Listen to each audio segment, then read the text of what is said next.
Welcome to Helen and Chris's YouTube channel. Don't forget to subscribe and hit that notification bell. Today we're going to be talking about autism and how to get a validated diagnosis of autism or autistic traits or aspects. Now, I underwent an assessment the assessment started in 2018, and I initially asked for an assessment done in 2012, but it didn't actually go through for some reason because I just missed the paperwork. But after that, in 2018, from 2018 to 2022, it's a 6-year process. It was a whole 6 years process for about every 2 weeks, was it? Every 2 weeks the therapist or the assessor would phone me up. We called her the therapist, so she was a therapist. And this was done during COVID as well to start with, so please don't get me wrong, it could be a lot less than 4 years or whatever. But it was very hard because we had to go back a long way in my history, and it's taken a long time for me to realise that there could have been something wrong.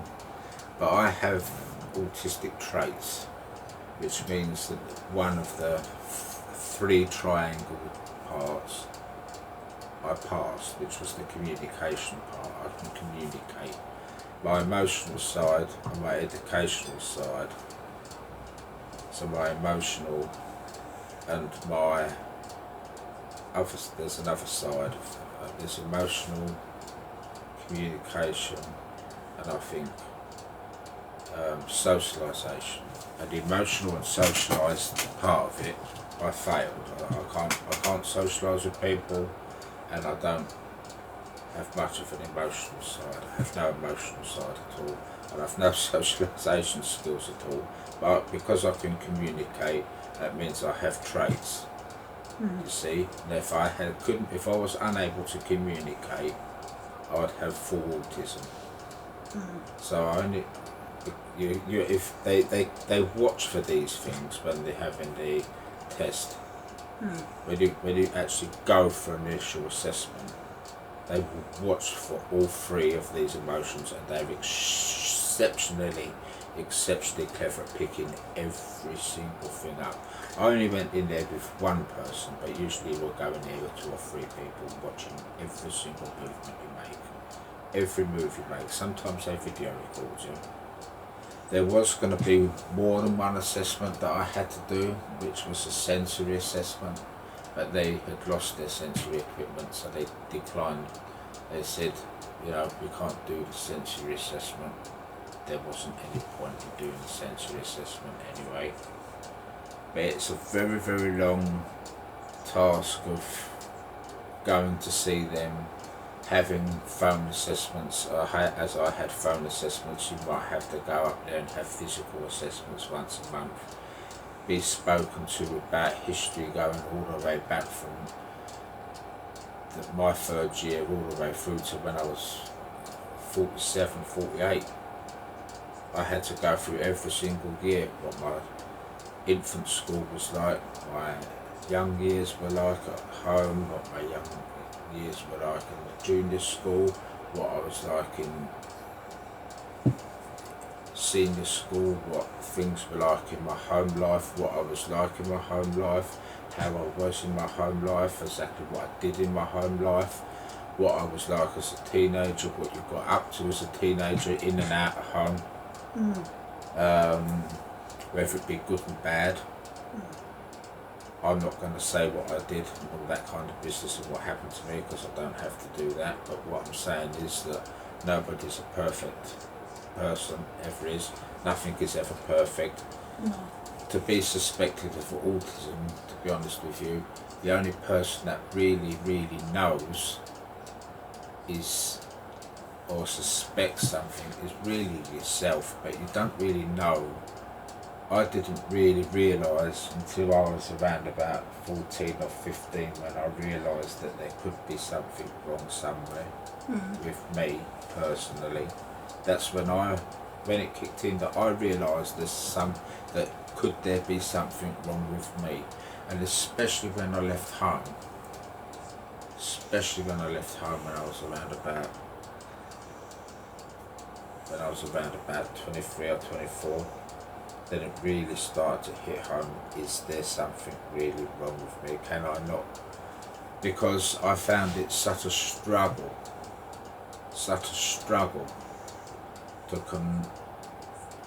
to how I would say conform to normal standards in life.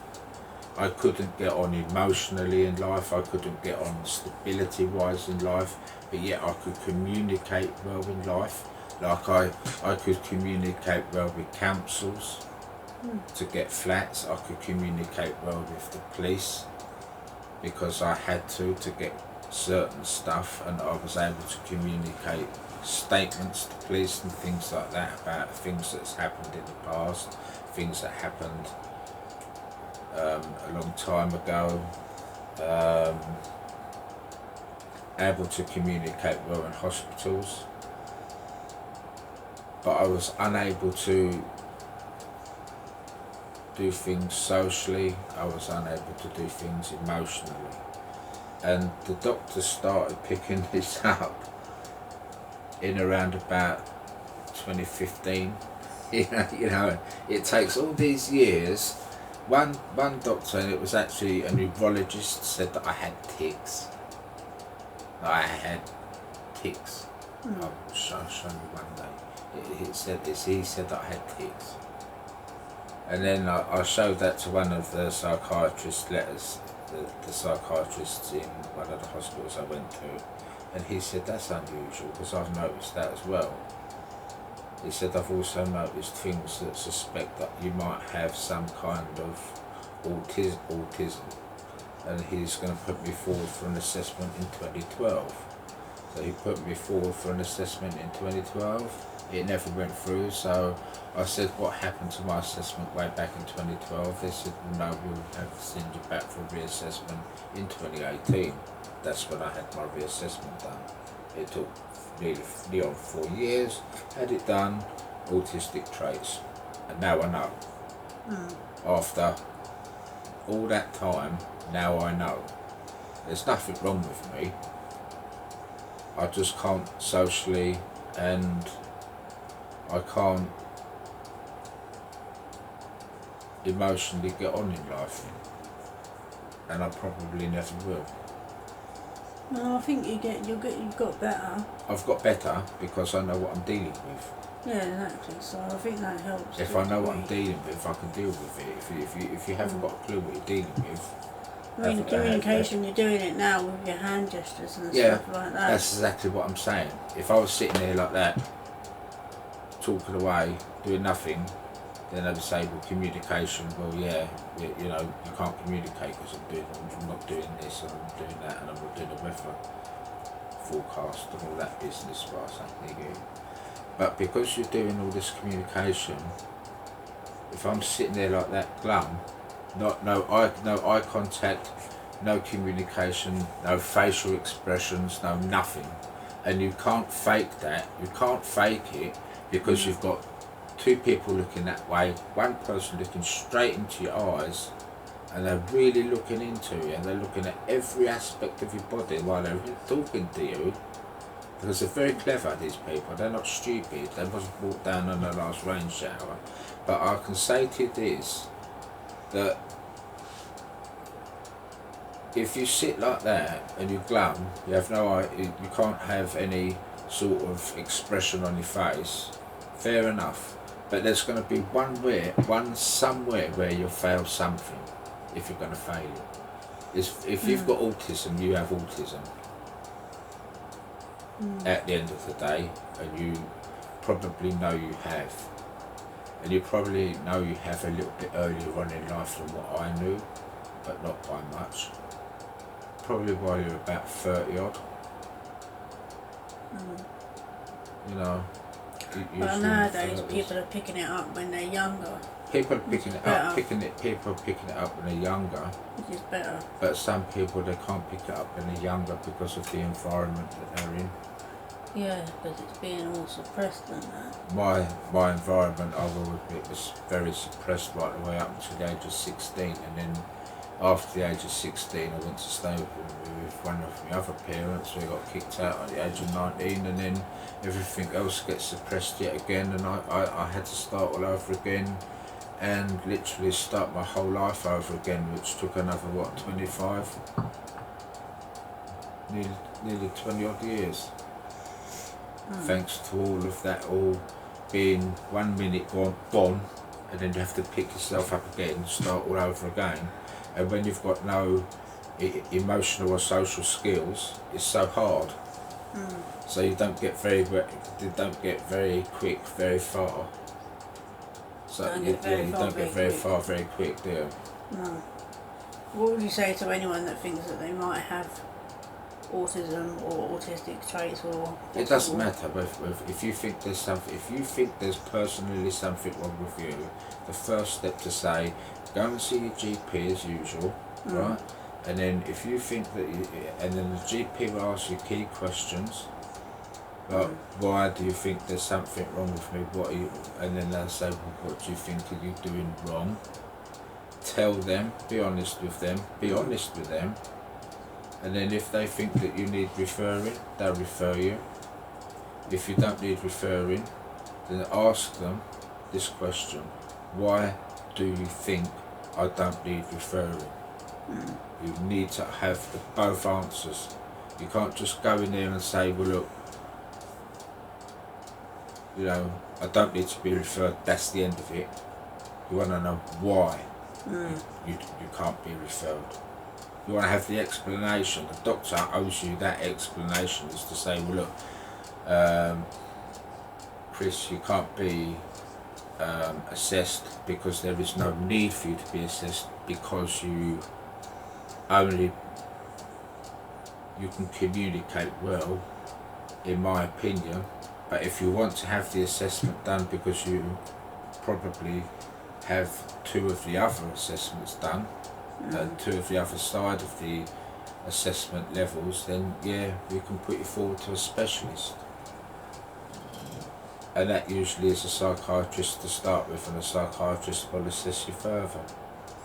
And then after that, if the psychiatrist thinks after a few sessions, and a few sessions, that could be a few years worth of sessions, then they will pick that up and they will say, well yeah, we're picking up some things that autistic people have, therefore we're going to put you through for an autistic screening. But an autistic screening first, you have to answer some quick fire A, B, C and D questions about how you would deal with certain things, like what you would do with a certain situation, how you would deal with this situation, A being the worst and D being the best, and all that kind of thing, and in between and whatnot. And then they'll assess that. If you pass that test to a certain level, then they'll put you forward definitely. If you don't, then you don't meet the criteria, they won't put you forward at all, because there are so few people who deal with autism. And I know for a fact that in our whole area in East London, we live in East London, the whole area of East London, all the way up to North London and North Essex, there is only 6 people that deal with autism in that whole area. And they cycle round each hospital in each area every now and again. So the waiting list is so long that they're very reluctant to put people and individuals on there who might have something but not have something, than have someone put they might have something and they definitely will have something. You see, so the edge, prioritising. they are definitely prioritising. And when you're on the waiting list, they don't shove you up there because you're more at risk to yourself than others. They don't do that. They don't prioritise people. They don't prioritise people. If they're telling, if you're number 1 on the list, you get seen straight away. If you're number 20 on the list, you wait until you're number 20. You wait till 1 until 19's gone, and then when 20 comes up, that's your number. And then number 21 waits until after 20. Number 21 won't go down to number 19, put it that way. No. Doesn't matter what their situation is, whether they're dying or not. They don't go down. So you just have to wait your turn. And on that note, I'm going to leave it there. And if anyone suspects they have autism, good luck with any assessments you're going through. And I wish you all well. Bye for now.